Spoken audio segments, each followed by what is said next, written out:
There you go. Good evening. Ah, so, ibinidyohan natin to nung pumunta tayo ng Dagupan. Ito po ay part ng Dagupan o sa Dagupan mismo. Tapos, hindi mo may imagine na sa pinaka-proper kasi, Dagupan proper. Sa side, may dinaanan kami parang street. Umikot lang kami. Parang nasa gitna yung proper. And then, doon sa gilid, ito na pala yun. So, parang lumalabas ang Dagupan pala.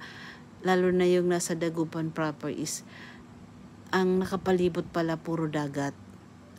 Kasi both sides ng Dagupan proper is mga dagat din. So, ito yung sides. Ito yung nanggaling kami ng, ano ba yun? Calasiao. Galing kami ng Calasiao going to Dagupan mismo sa proper. So, sa left side yan, ayan, pinakita na ay dinala kami niya dyan ng isang friend ko. Ang tawag dito is Tondaligan. Ayan. Mga beaches yan, tabing dagat siya, may wall naman, wala naman palang wall, sorry.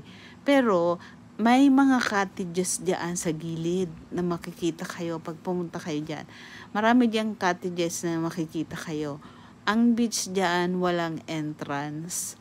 Pwede kayong mag-rent or magbabayad lang kayo pag nag-occupy kayo ng mga cottages.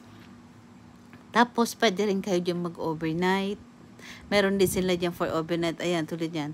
Meron dyan mga places na pwede kayong mag-overnight. Like family, kung gusto nyong maligo ng hindi lang isang araw.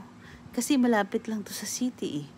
Tapos, bukod doon, meron din doon sa main road, may makikita din kayong mga hotel na pwede kayong mag-staycation. Ang mura lang ng kanilang package, ng cottage nila.